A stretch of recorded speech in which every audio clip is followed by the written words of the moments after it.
Thank you, David. Thank you very much. It really does take 1 million people to run a district. Absolutely, it does.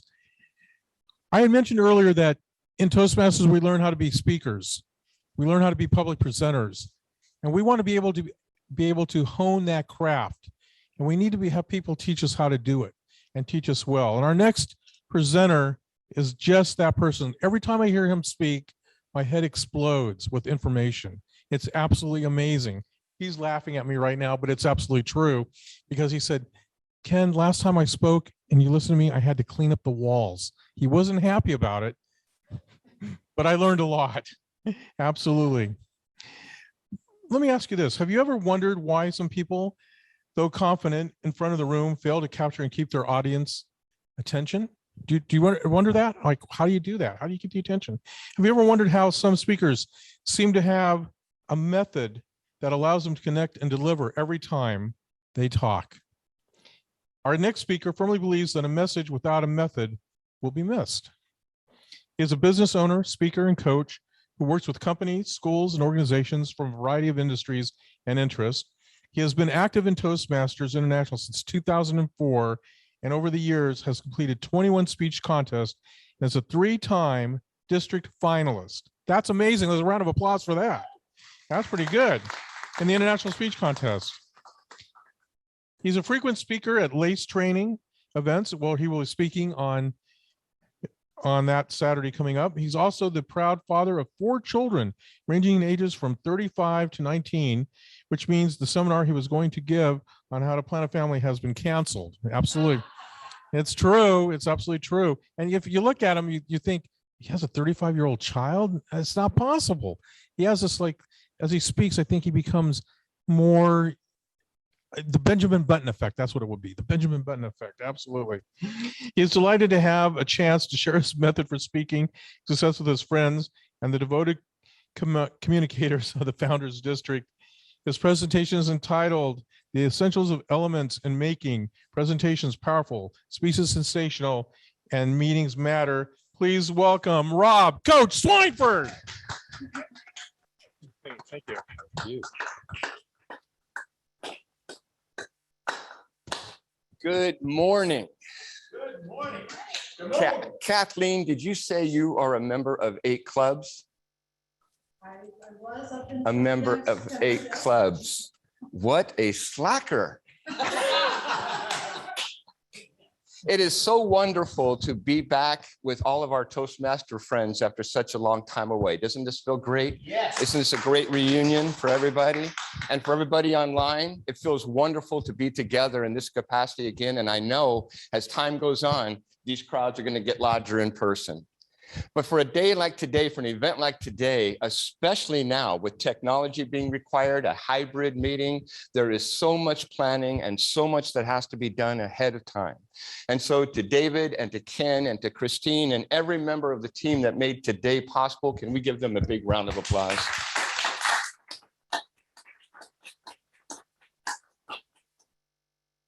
In the fall of 1992, my dear friend came up to me and asked me if I would help coach her son's basketball team.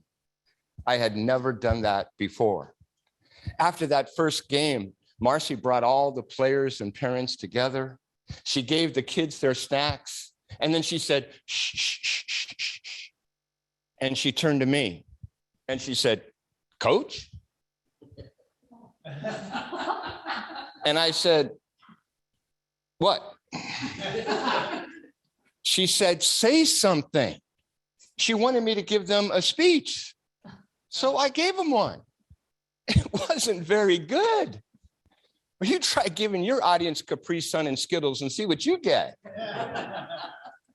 But this went on game after game and week after week.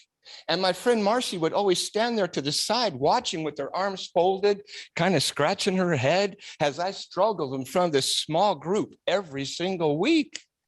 Finally, Marcy came up to me, and because Marcy always spoke what was on her mind and what was in her heart. And she said, Rob, what is the problem? She said, just tell them what you got to tell them. Speak fearlessly. And I think that's what we all want to do, isn't it? Isn't that what we all want to do? Not just in a public speaking capacity when we're inside of a large audience, but within our one-on-one relationships as well, to be able to get to that point where we can speak fearlessly and communicate clearly with those around us. Today, in the time that we are going to have a discussion on how to put together a great speech. Because as we focus on growth and leadership within our district, and we applaud what's been accomplished this past year. And by the way, what has been accomplished this past year is phenomenal. The fact that we are opening new clubs and we are getting new members during this period speaks to this district and to this organization how strong it is. Can I get an amen on that one? Amen. All right. So today, let's have a discussion, because as these new people come into our clubs and as we continue to reach out to grow, we have to give them something when they come in to work with. Now, Toastmasters has plenty of that. Toastmasters has plenty of mentoring and plenty of manuals and plenty of methods for us to bring along people who are in our club, new members to our club. And I know that there's a lot of mentoring going on when it comes to their first speak, their icebreaker speech, and to work them from there. But I'd like to share a few concepts this morning with you that I have brought to bear that I think might be helpful as we as speakers develop, and that we can share with those new members that come into our club. Are you with me on that? Yes. Okay, now please show me by a raise of your hands, how many people here practice their speeches? Practice their speeches. I'm looking around. I'm looking over there online too to make sure I got it here, because if you're not raising your hand, I know you're fibbing. We all practice our speeches. We practice our speeches. And I want you to know that for years, I practiced every speech I ever gave in front of an audience of one. Our dog, Zeke. It was out in our garage, and Zeke would sit right there on the futon. He's a chocolate lab, and he'd sit right on the futon, and he would listen to my speeches. And he was very attentive as a listener. The only problem was that every time I moved around, he would get excited and jump off the futon and get all around my feet, which was really getting on my nerves. Now, at that time, my expression was, to get him back on the futon, my expression was, place. And that dog would turn around and get back on the futon.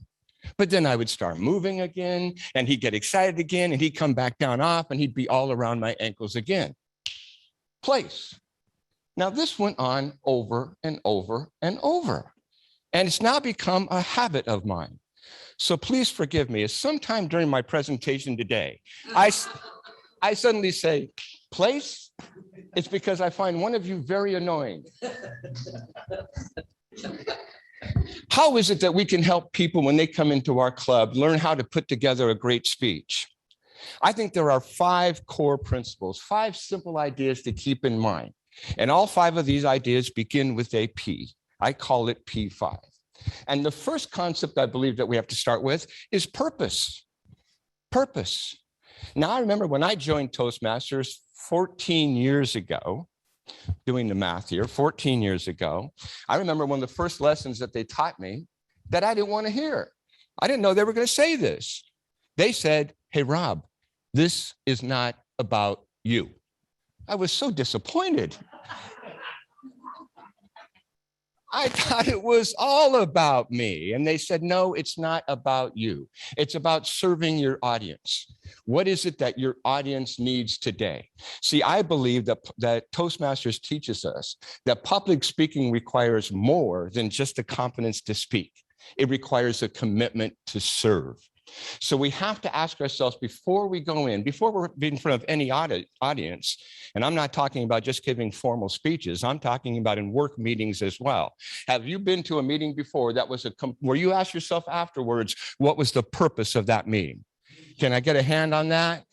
We've all been to those meetings. What in the world is the purpose of this meeting? So I think as presenters, we have to start with, what is the purpose? What is it, the pain that I can relieve for this audience? What is the issue that I can resolve? How can I serve this audience? What is their need and how can I meet it?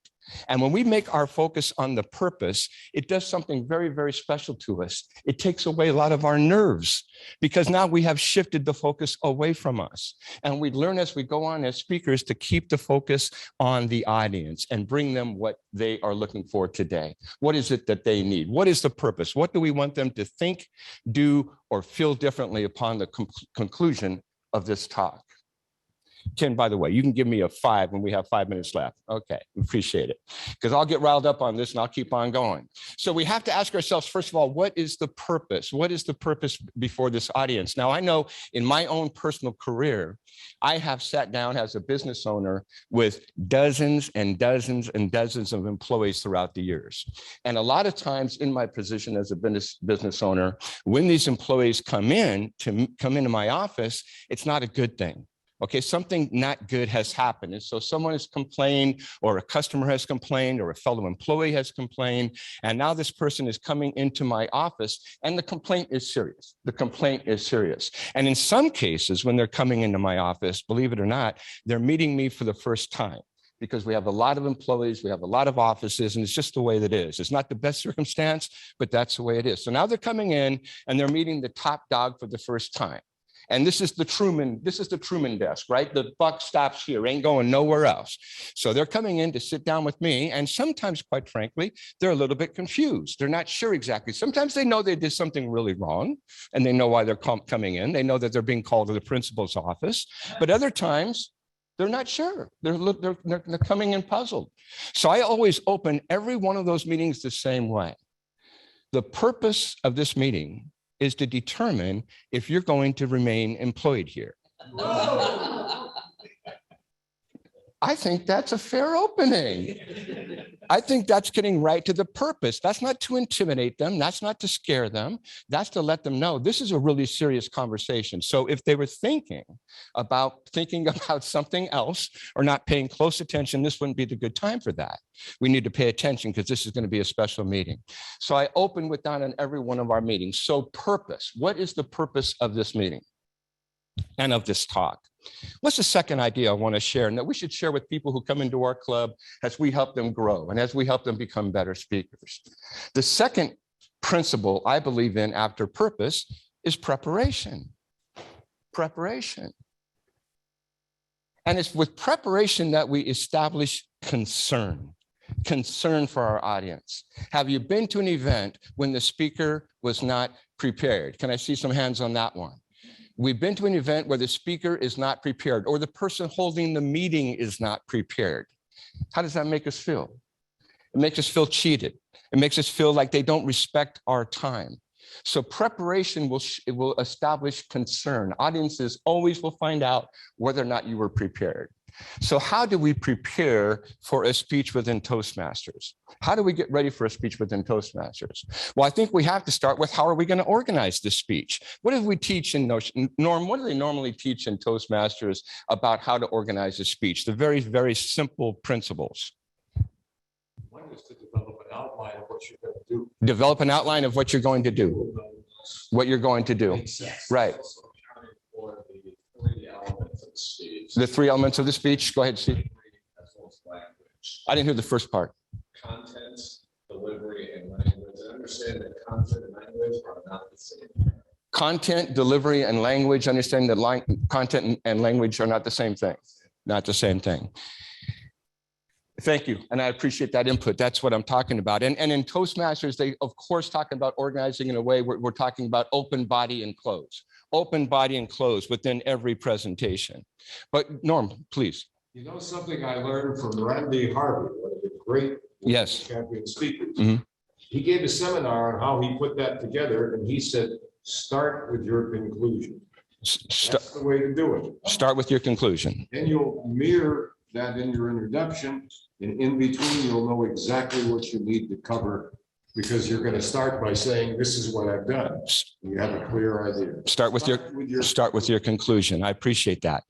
Those are all ways that we can look at how to organize our speech. Dottie Walters, who was the first female president, and she's actually the founder of the LA division of the National Speakers Association and the first president of the LA division of the National Speakers Association.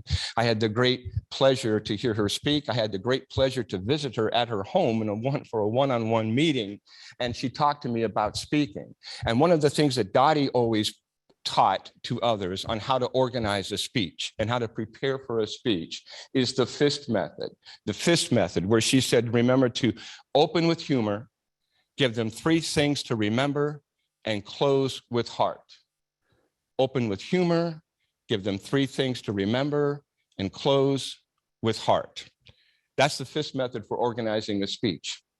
And there are lots of other ways too that we can structure a speech, and we can help those who come into our club learn how to do the same thing, to structure a speech so that audiences can follow along. And I'll get into that in just a moment.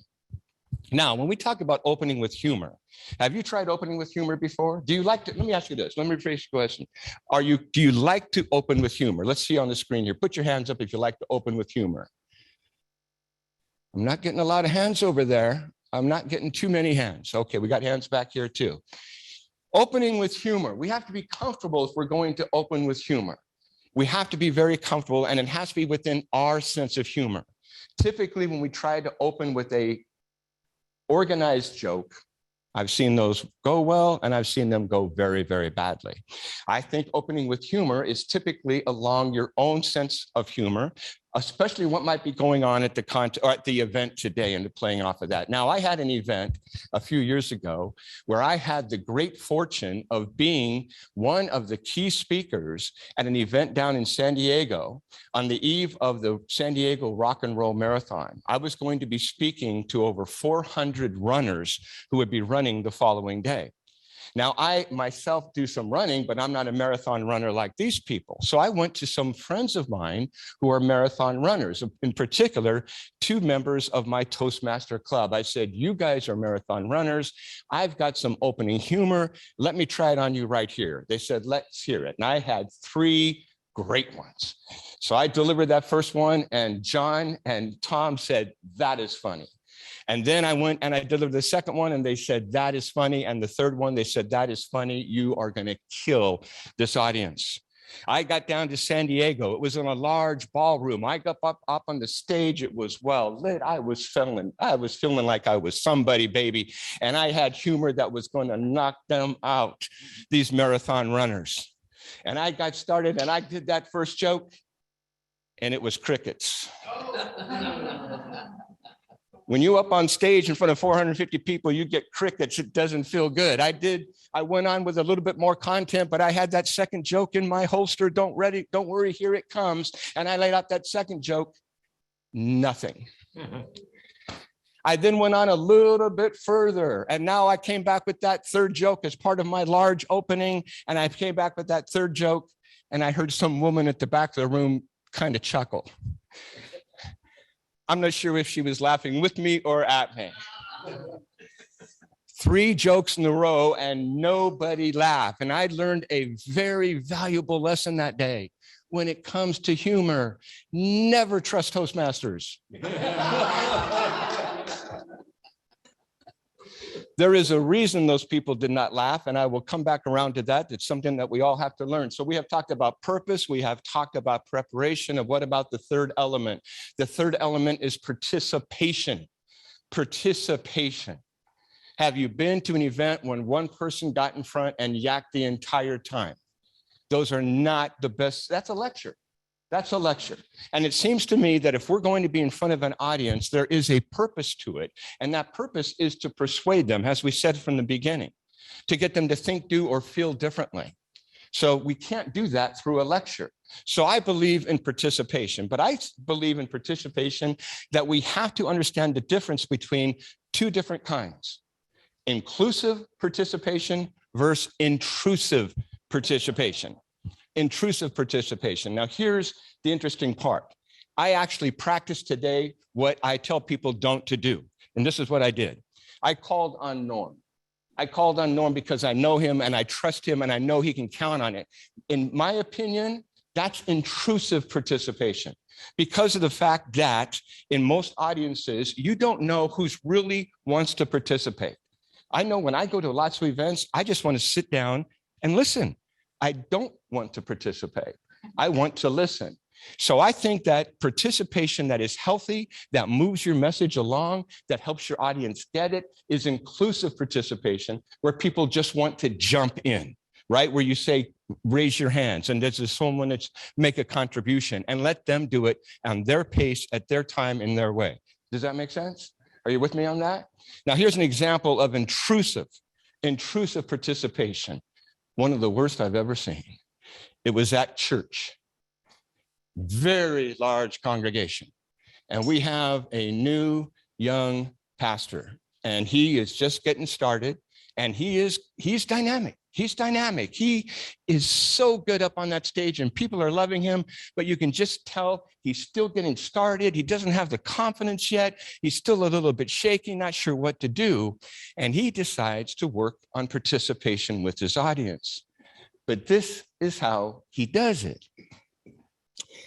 He said, when the music plays, it's wonderful to stand up here and watch people react to it. Now, we've all seen that wherever we may worship, or if we don't worship, we have seen pictures of it where people are in church or a temple or synagogue and they're reacting to the music. And it's usually a pretty private event, right? You close your eyes and you're worshiping however you want to worship, and you're reaching whatever it is that moves you, that makes you to feel the Spirit. That's typically what we do during those moments privately in our spot as the music's playing. Are you with me? Yes.